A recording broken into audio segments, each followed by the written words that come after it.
The Festive Book Award is presented by Ms. Wiley to Lucas Oesterreich.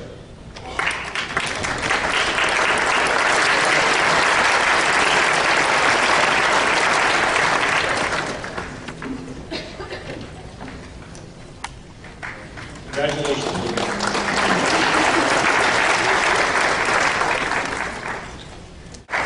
The Laura Miller Award in Public Speaking is presented by Mr. Dan Sheeler to Lucas Oesterreich.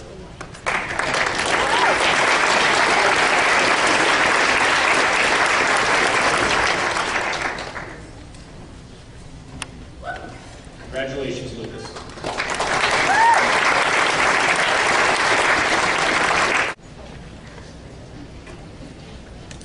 Lucas Oesterreich.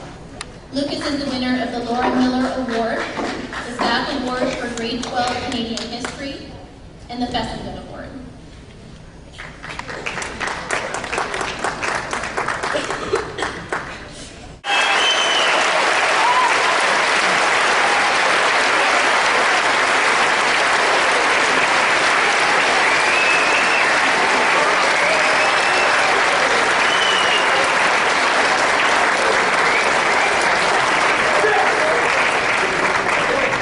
Thank you, Mr. Goodacre, Ms. Langsner, and Ms. Boatman. And once more, grads, could you stand, please, and receive our congratulations one more time.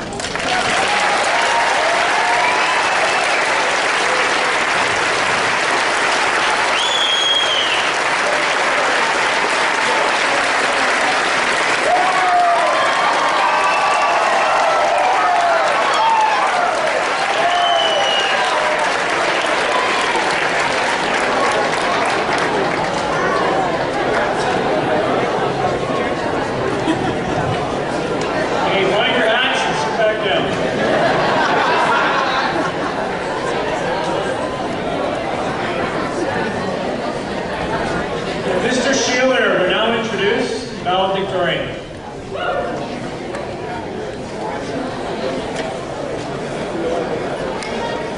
Good afternoon, graduates, parents, staff, and visitors. The valedictorian is that single student who, according to their peers, best represents the ideals of the graduating class. Given that, it is my honor to introduce this year's valedictorian, Lucas Oesterreich.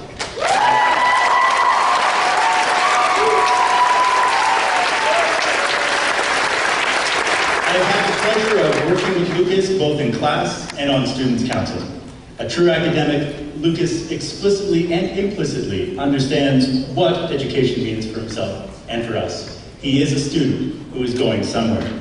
I would ask you to join with me in welcoming Lucas to the stage.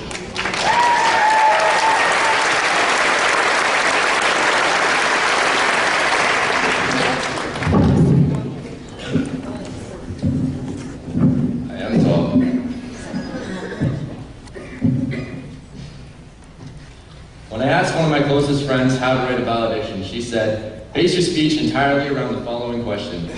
What did you learn from high school?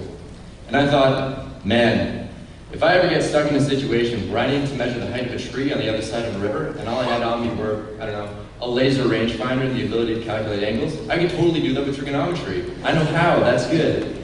But what concerned me at the time was not the swift smack across the face I received for being dumb. It was his choice of words. You know, I think there's a very big difference between what you learn in high school and what you learn from high school. For example, I learned in high school that the loudest thing in the world was the eruption of Krakatoa in 1883. No, it's not. I learned from high school that the loudest thing in the world is, in fact, Dylan Connor.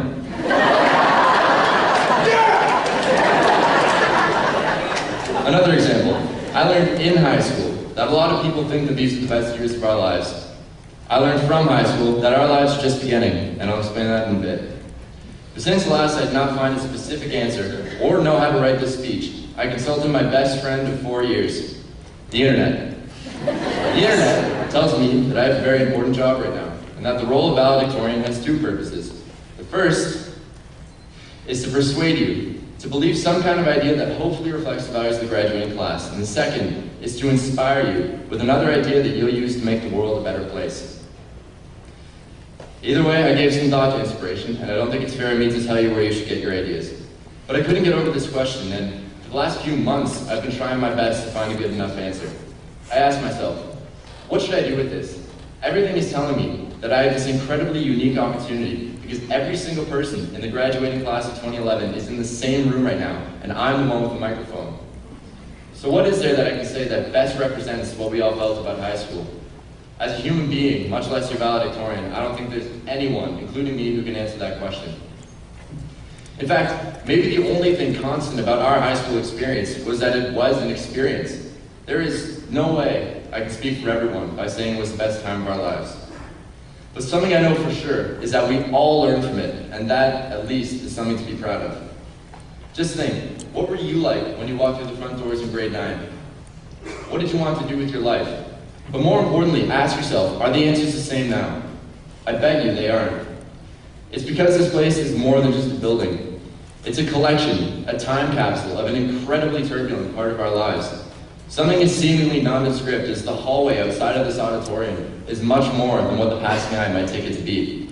For it might have been where we ate lunch every day, or where we had a relationship end, or where we met the person that we might want to be with for the rest of our life, as I've been warned. These hallways, for lack of a more creative metaphor, are painted with memories, and the same goes with every corner and classroom. It might be something as mundane as the Sharpied archive of Who Hates Who on the bathroom stall, or as profound as a conversation with Ryan Schneider. Oh, for those of you who don't know him, he invented science. But one thing is true of all the stories that decorate this school. They are exclusively ours to keep. It's funny, the first time I attempted to write this speech, I tried so hard to make it funny that I forgot to add in the parts that were important. It was at that point that I remember the most valuable lesson I've learned about myself in high school. It's never worth it to try and be someone that you're not. And in the middle of trying to come up with terrible jokes, and I promise you what must be the worst puns in the entire universe, I realized that it would make something that's very due seem much less sincere. A series of well-deserved thank yous. The first thank you should be addressed to the staff of Ancaster High School. Thank you for making it your job to work towards a better future in every sense of the phrase, because there is nothing more useful to such a confusing world than good education. You have made a difference in how the world is going to work, and I know for a fact that planet Earth would be an exponentially worse place if it weren't for people like you, who are willing to get up every morning and face the nearly impossible task of running a facility where any student can walk in and feel like their life is worth something to the world. High school hasn't just given us the opportunity to be educated. It's given us the ability to educate ourselves. Fellow graduates, think of how incredible it is that for the last 12 odd years, we've been a part of an institution created specifically to make our lives better. If you've ever thought that you're alone in the world, or that no one's cared about what you think, please find consolation in the fact that someone has cared enough about you and I to give us the gift of a world-class education for free. And it isn't just about what's in the textbooks. In these walls, I've failed a test, fallen in love, met friends that will stay with me for the rest of my life, worried way too much about what other people think of me, and most importantly, I've learned how to take something important away from every one of them. If you're not as confident as I am that we're all awesome, look back on the last 4 years with humility and understand that every second of our high school experience, embarrassing or not, helped shape us into the people that every single person in this room is here to celebrate today. Let's take a look around at both the friends and the enemies that we've made here at Ancaster High. Whether we find a face that we knew was kind and welcoming, or the kind that we can't stand to see, we need to understand that all these relationships we've had with every single person in the room help define us. We've learned from each other, for better or worse, and we wouldn't have learned any of it if we didn't have the basic opportunity to go to school. Not only does it make me feel so happy and privileged to live in a country like Canada, it gives us a responsibility to make sure that no kid on this planet misses out on what we had. I know that you'll join me in applause for the people who made public education a possibility, because we owe a lot of this moment to them.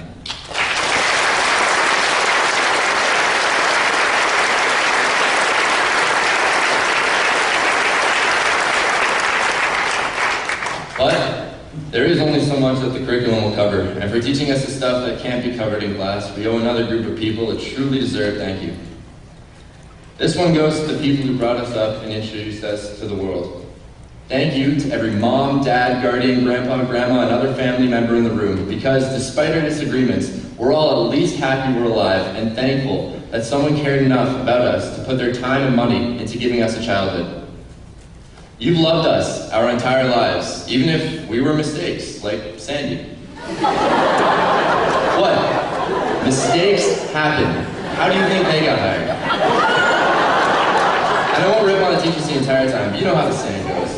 Those who can't do, teach, and those who can't teach are named Jason Smith.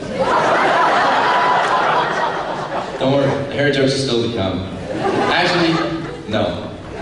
I can't bring myself to put the audience through that, so this ends here. I'm almost positive that every person who has ever spoken at a school event has, at some point, made a joke about Mr. Smith's hair, and I refuse. I refuse because the school has taught me to value diversity, to harness my originality, and to never, ever use whatever hair product would result in something like that. But how can I blame you? Humans aren't perfect. Well, most of you. And believe me, I completely understand that my jokes are bad. But that's another thing I learned from high school, and that's, well, a better man than I can say it better. In the words of my lifetime hero, for as far back as I can remember, Dr. Seuss, frugal-de-flop, gobble-de-goo. Haters gonna hate, deal with it. That's what he said, ladies and gentlemen, and that's real talk. The reality of it is, reality is hard. And as long as you're focused on making it better for everybody, don't let anyone tell you that you're doing something wrong. That's a lesson that I learned from my parents. And while I'm sure that we can all think of hundreds of reasons why our respective mentors are the best in the world, mine are the best and don't question it. Well, let's give all of them a well-deserved round of applause.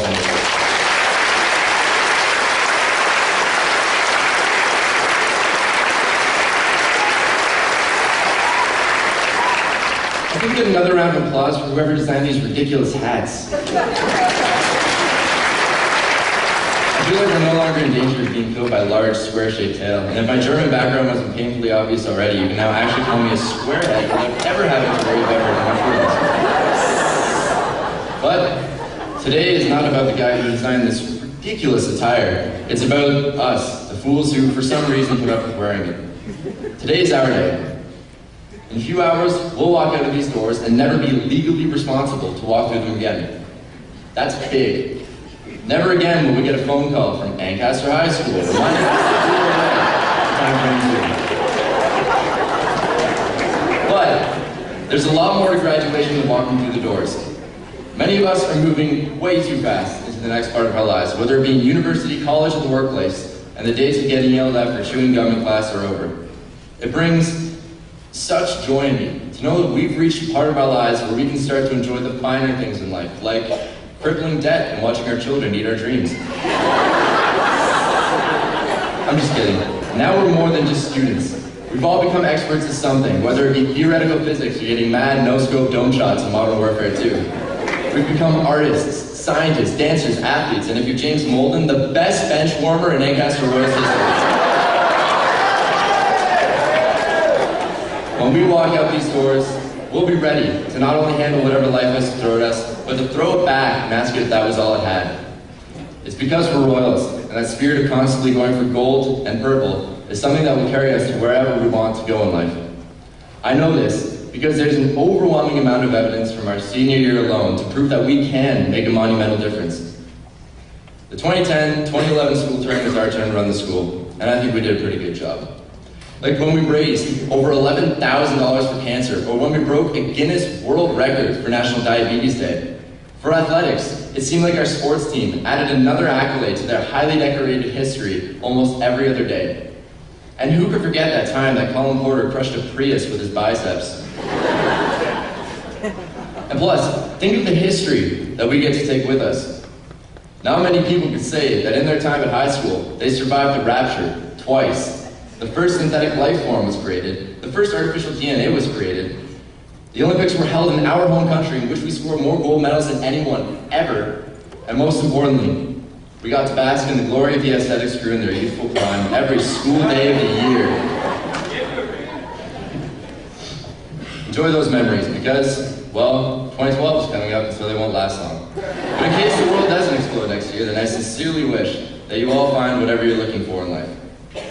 Graduates, the time where we actually throw our hats in the air is soon. But before that, stand up and look around you. Actually, stand up. Say hi to the person next to you. This is the class of 2011, and we'll probably never see so many of us in one room again. Remember the times you've had with everyone, positive or negative, and savor it, because these are some of the most memorable moments of our lives. Next year, we'll be all over the place, far across Canada, and some of us even in different countries. But we should feel honored to know that we're a part of something that only 5, maybe 200 people can say they've experienced.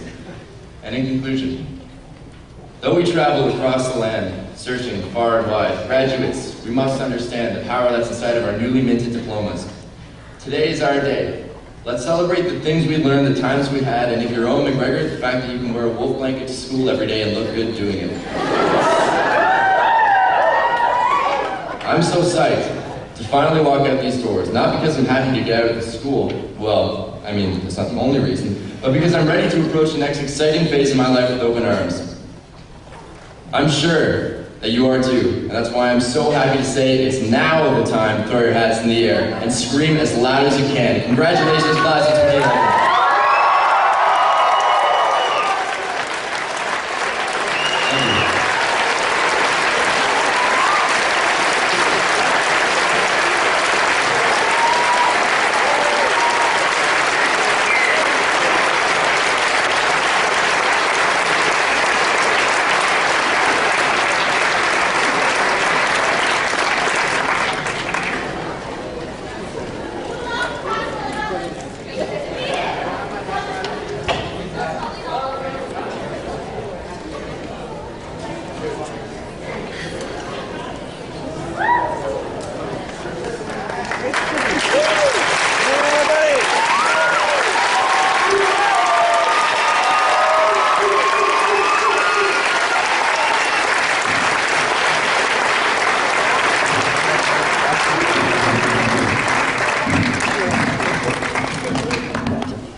Ladies and gentlemen, this brings to an end the formal part of our ceremony.